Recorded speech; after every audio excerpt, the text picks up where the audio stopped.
Like everyone else, you were born into bondage. Born into a prison for your mind. Buckle your seatbelt, Dorothy, because Kansas is going bye-bye. You'll want to remember this moment as the last time you thought the flat earth was stupid.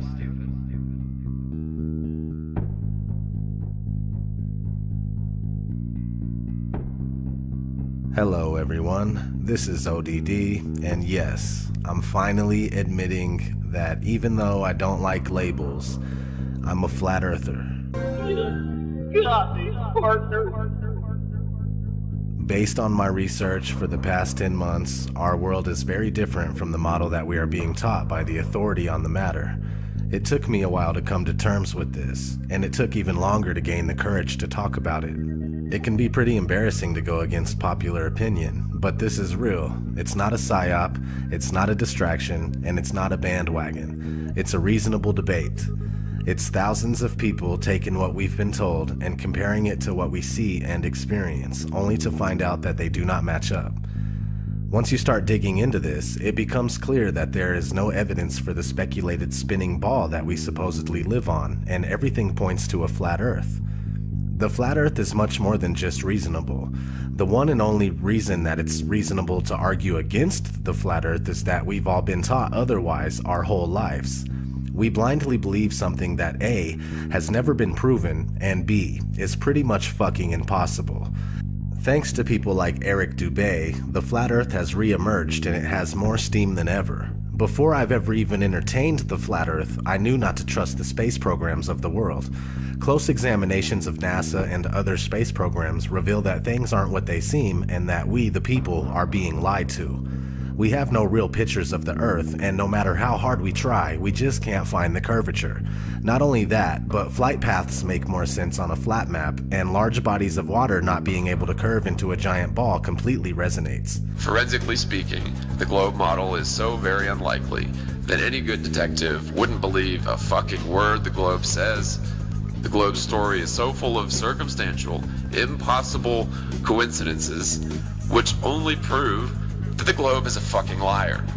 We'll be going over that in this video, as well as other reasons why the world isn't what we're led to believe. I appreciate you tuning in. Let's get started.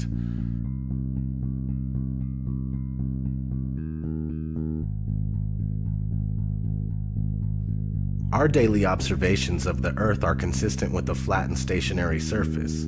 Most, if not all, ancient civilizations knew that the Earth was flat. The people of today would say that ancient cultures were ignorant and unaware, yet they accomplished great feats that we still can't accomplish to this day. The truth is that they had real knowledge, and some of us only have an education. But what is an education? Education is when you are told what to think and how to think. Those that are able to remember and regurgitate what they've been told on command are considered well educated. But there is a big difference between being educated and being intelligent. Just because you believe what you've been told doesn't make it true. In fact, the flat versus spherical Earth is a debate that has never really died.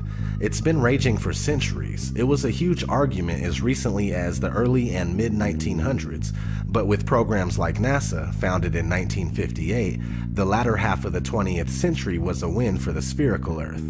It wasn't a question for the average person anymore. Though at the time the shape of the Earth was still up to be proven, NASA claims that they went to the moon and captured a shot of the spherical Earth as if they always knew it was indeed spherical. Those of you who think this technical difficulty was planned and think I'm scamming you, go do it for yourself. Because you're going to find the exact same thing. I got nothing to hide here. This is live on the air, okay? I'm going to zoom in on the Earth in Photoshop. Can you see the Earth? To image, adjust, levels, and I'm going to bring the levels over here. And I'm going to bring the levels up. Uh-oh. What is that? Why is there a square box around the Earth allegedly taken from the scientists on the moon in Apollo 17? And people wonder why I don't trust NASA. That's why I don't trust NASA. I mean, they're always out there saying, you know, Rob, everybody's trying to show you stuff from space and you keep rejecting it. This is why I reject it. These guys are liars. you know? What are some of the basic observations someone can make to ascertain that the Earth is neither a globe or spinning? We've been taught that we're on a ball spinning around the sun, and so to hear that you might be on a flat plane, motionless at the center of the universe with all the celestial bodies spinning around you, just as it appears, actually comes as a surprise. But it shouldn't, because our eyes, experience, and common sense all tell us that the horizon is perfectly flat, and we feel motionless. We don't hear ourselves whizzing by at thousands of miles per hour. No matter how high amateur rockets or balloons have gone up, the horizon rises to the eye of the observer all the way up, and that's only consistent with a flat plane. Their theory just gets more and more wild as time has gone on. And so, yeah, it began with the spinning Earth going 1,000 miles per hour, which is then circling around the sun at 67,000 miles per hour, which then they decided the sun wasn't a heliocentric model, but more of an acentric model, where they don't know where the center is, and we're just exploding out of a big bang. So the sun, we're spinning around the sun, and then the sun and us are spinning around the Milky Way galaxy, they say, at 500,000 miles per hour. And then the entire Milky Way galaxy, they say, is shooting off from the Big Bang at 670 million miles per hour, almost the speed of light. So there's at least 4 rip-raging, contradictory motions supposedly going at all times, yet you don't experience any of it, nor can you measure any of it using the stars. The flat motionless Earth, not only is it the greatest conspiracy of all, it's also the easiest to prove. I mean, it just is flat and motionless, just as it appears. Look into it more and more, make it a thing to try and debunk it, if you will. You know, even if you want to do it that way. Negative reinforcement works too. Try as you will, you're only going to find proofs for the flat motionless Earth. You're not going to confirm that you're on a spinning ball.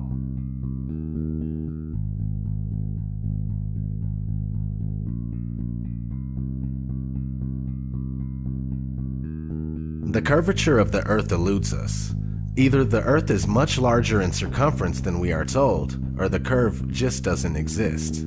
People assume that there is a curve, but it's never really been proven beyond a reasonable doubt.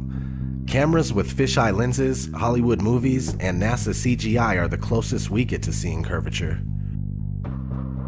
The deception and the lies are just so pervasive, and they're just so deep that I swear it gives me a headache.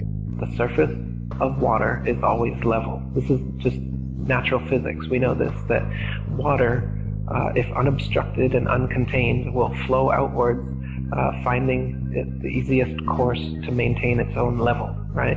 So, but the Ball Earth model claims that the oceans are huge 100-mile walls of curved water curving around the ball. That's ridiculous. They say that gravity makes this possible, but you don't see that. You go to the beach, you see a completely flat horizon, you see water just ever so gently coming up on the shore. So there's the pretty blue marble that NASA claims we are living on, with circumference of 24,901 and 3959 radius. So to find the curvature, you take 8 inches times your distance squared. That's 8 inches times your distance squared, and if you don't square the distance, you end up with this, and this is not what NASA has shown us. They have given us a beautiful blue marble that we love. So you get 8 inches for 1 mile, 32 inches in 2 miles, 16.6 feet with 5 miles, so on and so forth. So what I did is I shot this pier, which is in Daytona Beach, Florida, and as you can see, between the water and the walkway of the pier is about 12 to 16 feet based on the height of the people and the railing. So I started at Granada, which is 4.92 miles away, and I shot this, and based on that distance and the formula, there should be 16 feet of curvature, but obviously you can still see the entire gap under the walkway there between that and the water. So in addition to that, behind that pier is actually a lighthouse, which you can see right above the pier. You can see the light. That is 16 miles away from my location. And I shot that lighthouse. Now that lighthouse is 175 feet tall, and the curvature from 16 miles away should be 170 feet. You can clearly see about the entire lighthouse beyond that pier. So like I said, there should be 170 feet of curvature, but there's none. And those hotels there are even further. Those are in New Smyrna, which is 20 miles. If NASA is right, and there is, we do live on a ball, they're going to have to make up that curvature. If it's not in the 20 miles I'm shooting, well, then that means it's got to be made up further on down the line. So you can't have it both ways. You can't say we live on this ball and then say, oh, you can't detect the curvature. Well, you got to detect it somewhere, because if it's not dropping here, it's going to have to drop even more down the lines in order to make that circle, that ball they say we live on. And it's pretty round. That blue marble they give us is perfectly round. Lighthouses are one great example. The Isle of Wight Lighthouse in England, it's 180 feet high and can be seen up to 42 miles away, a distance at which modern astronomers say the light should fall 996 feet below the line of sight.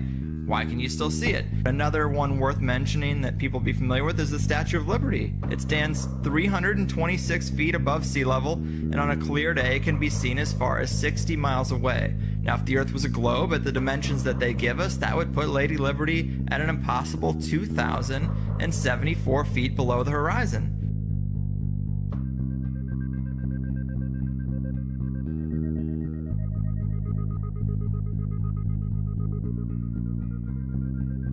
No, not one picture of the Earth. Imagine that. 2016, and we still don't have a picture of our home. Thousands of satellites supposedly orbiting the Earth. Why can't we get thousands of pictures? One shot with the whole Earth in it. Hell, we should have a channel on cable that shows the Earth rotating 24 hours a day, every day. Nope. Let's listen to NASA's very own Robert Simmons talk about how we get our fake pictures of Earth. In 1972, we saw our home in a new way. Apollo 17 astronauts snapped this picture. It gave people the first look at their home planet as a single entity. Last week, scientists at NASA released this. The shot is compiled from data from NASA's VEERS instrument, which orbits the Earth about every 100 minutes, taking measurements of light coming off the planet. That can be translated into ribbons of imagery like this, and then into one of these. And this is just the latest in NASA's Earth from Space album, which may be one of the most mind-expanding collections of images in human history. Then in 2002, Blue Marble 2.0, NASA's Rob Simmons made this. Simmons' job is... It's primarily taking data and making pictures out of it. That's what this is, a composite of data sets from several different instruments translated into a picture. So we actually had to take clouds out. They stashed the clouds for later, went onto the ocean. That came from an instrument that measures phytoplankton in the sea. Where it was low, I colored it dark blue because they're low mostly in mid-oceans. And then where it was a little bit higher, it was like a little bit brighter green. Then add the clouds back in. There's a small problem with it because there's a very slight gap in between each orbit. So some of those are painted on. It is photoshopped, but it's has to be. Then there was another layer to sort of simulate the atmosphere. And then there's this little bright spot. It's called the specular highlight. So it's the reflection of sunlight off of water. Those are the pieces, but you can't just slap them all together. It just didn't look realistic. It looks kind of flat, or the clouds are sort of too see-through. So I just hit Command-Z a lot. There's artistry to creating the world. What I imagine it to be. Unfortunately, I'm not an astronaut. I've never been to space. But I've looked at these images over and over again, trying to sort of get the essence of it. It is photoshopped, but it's has to be. It is photoshopped, but it's has to be. It is photoshopped, but it's has to be. It is photoshopped, but it's has to be. Excuse me, I'm allergic to bullshit. Not having one authentic picture of the Earth alone is a huge red flag. Christoph, let me ask you, Why do you think that Truman has never come close to discovering the true nature of his world until now? We accept the reality of the world with which we're presented. It's as simple as that.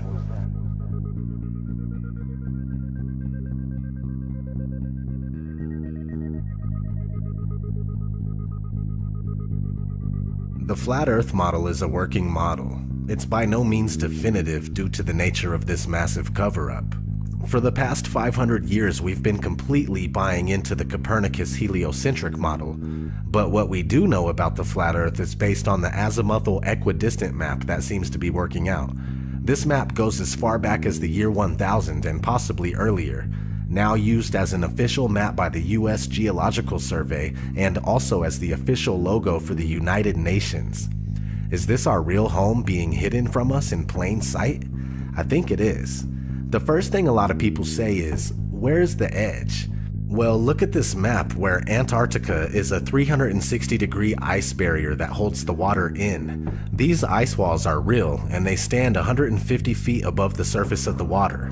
Then you need to understand that there is no independent access to Antarctica. Average people can only go there on a guided tour. It has no towns, no cities, and no permanent residences. What's past the 150-foot ice wall is anyone's guess. How far the ice extends, how it terminates, and what exists beyond it. The Antarctic Treaty, signed in 1959 by 12 nations and more later on, states that Antarctica is for peaceful purposes only. No military activities, just scientific research and government exploration. Expeditions by any party must be discussed in advance.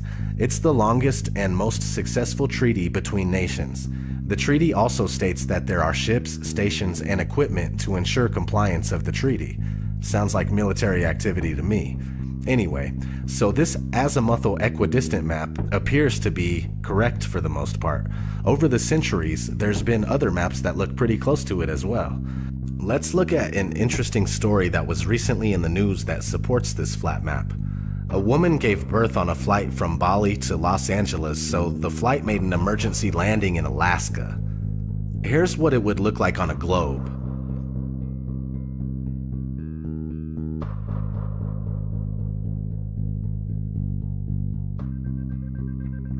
Now, here's what it would look like on a flat Earth.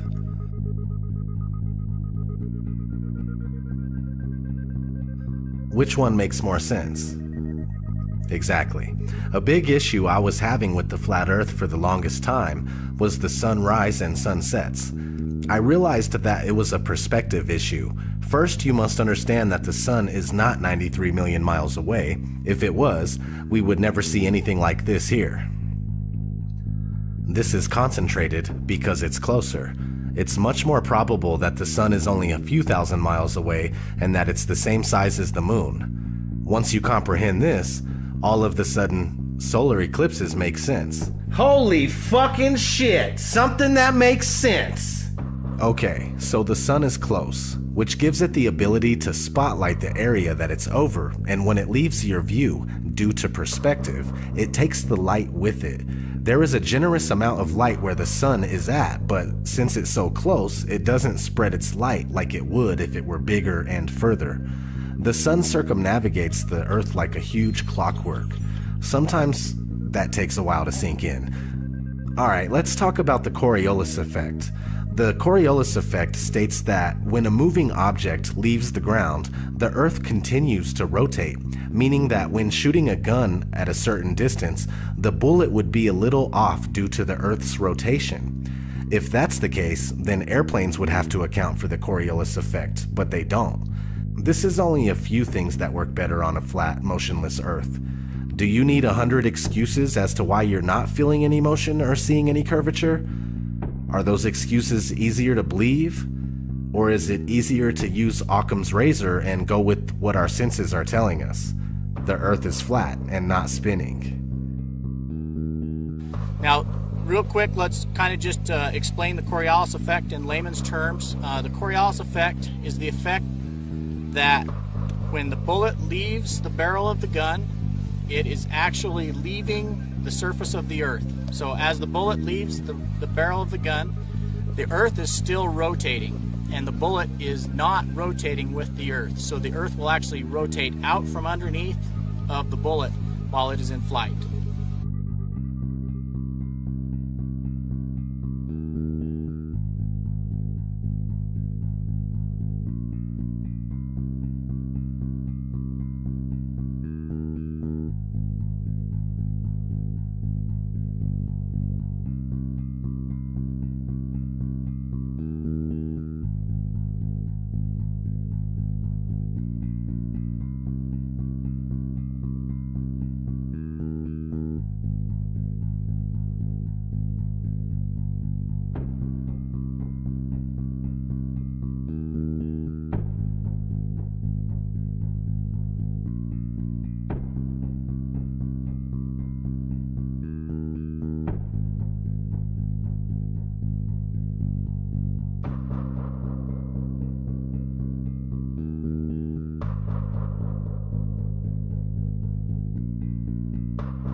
This one is a touchy subject. This whole fucking video is a touchy subject. So anyway, this one's hard to get across to people big time. But outer space is up for debate.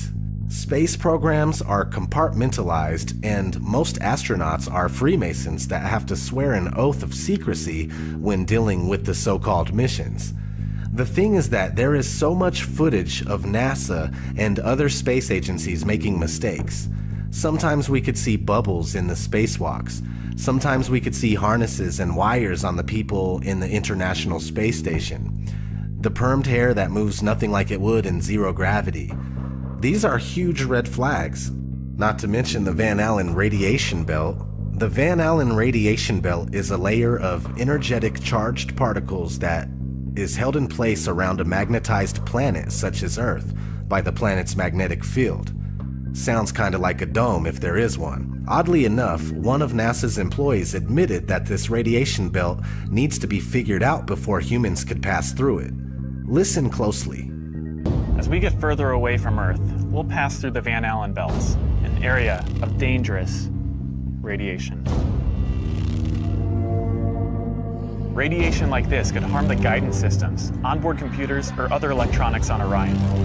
Naturally, we have to pass through this danger zone twice, once up and once back.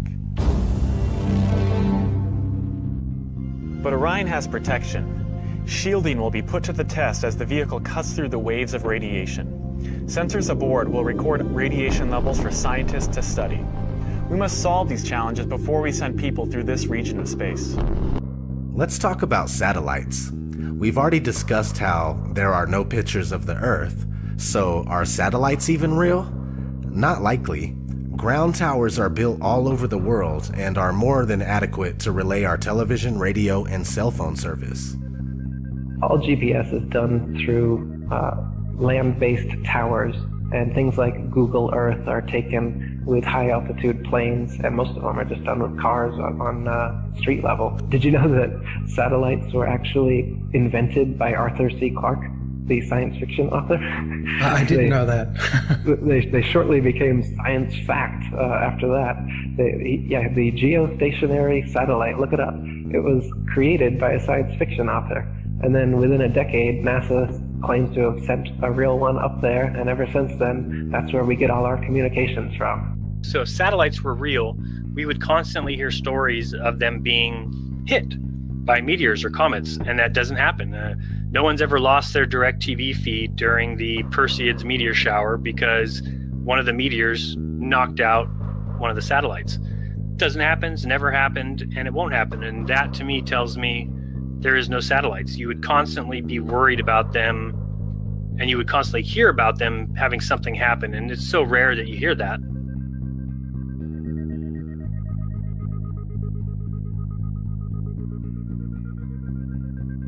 So you may or may not have heard the term cognitive dissonance. Cognitive dissonance is when new information challenges your beliefs and you just can't let go. It's just like that scene in The Matrix. No. I don't believe it. It's not possible. Stop. Let me out! Let me out! I want out! We have a rule. We never free a mind once it's reached a certain age. It's not easy going through this kind of deception and then realizing that your whole life was spent thinking and believing one thing when it's the opposite. Nobody wants to feel like they've been fooled, like they've been had. I'm a human just like you, and I never would have thought in my wildest dreams that I'd be on this kind of journey. This journey of realization and reckoning. This journey of putting everything I know to the side so I can absorb information that seems ridiculous, yet so sensible. It's time to say fuck it. It's not your fault that you were wrong. It's not your fault that you fell for a trick that the whole world also fell for. I'm right here with you. It's time to take down your mental barrier and recognize that we have a lot of work to do in order to find out what this place really is and why we're here. It's not to be slaves of the dollar. It's not to be slaves of the clock. Our reality is being manipulated and hidden from us. Please wake up and try to awaken those around you.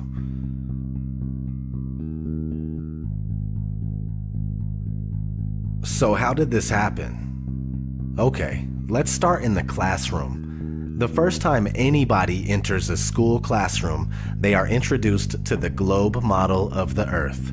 This three-dimensional scale model of the Earth that has never been proven was invented in the 1400s. Fast forward to 1927, a big-budget movie company called Universal Pictures came out with its movie intro, and guess what? The spinning ball Earth still hasn't been proven. This is 30 years before NASA was founded. Over the years, Universal kept coming out with similar logo intros, and to this day, we see the spinning ball Earth before many of the movies that we watch. Besides, there are countless movies about outer space that use the same model. We have been indoctrinated, and it's as simple as that. For the spherical Earth to remain unproven after this long is a wake-up call to everybody that lives here.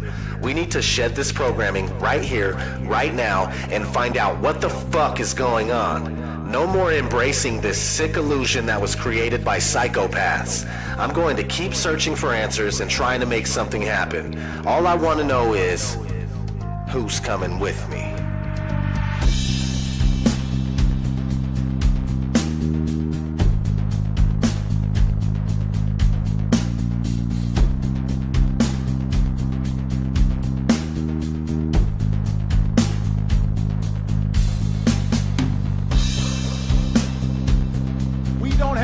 For a meeting of the Flat Earth Society.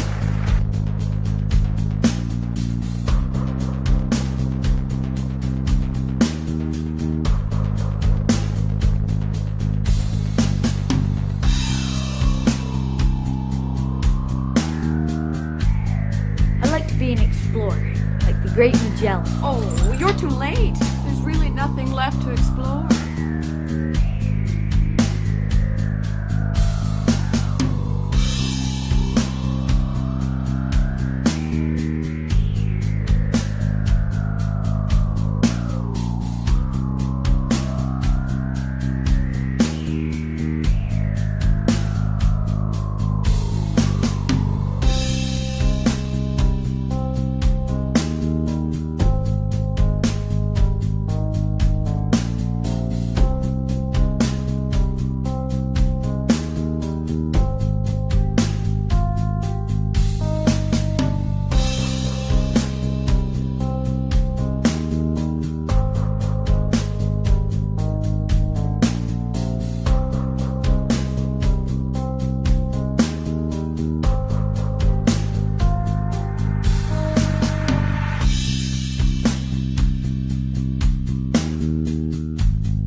Right before your surgery, I asked if you had packed your cell phone, and you said, which one? When? Skylar, I was medicated. I mean, I could have said the world was flat. You know what I think? I think you accidentally told the truth. The world was flat. You know what I think? You accidentally told the truth. The world was flat. You know what I think? You accidentally told the truth.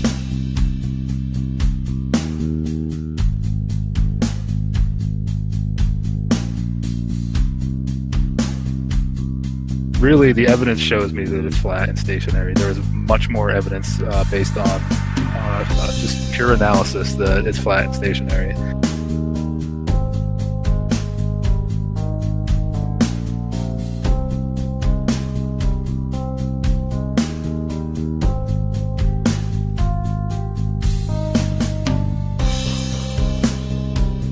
So it's not actually a sphere, it's oblate, and officially it's an oblate spheroid. That's what we call it. But not only that, it's slightly wider below the equator than above the equator. A little chubbier. A little chubbier. Yeah. Chubby's a good way. It's like pear-shaped. Yeah.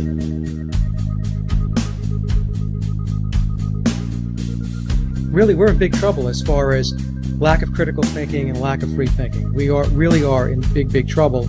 We need to step it up as far as the awakening goes. You really need to put your thinking cap on, and you really need to start to look at these things and look at them with a critical eye and with a critical mind.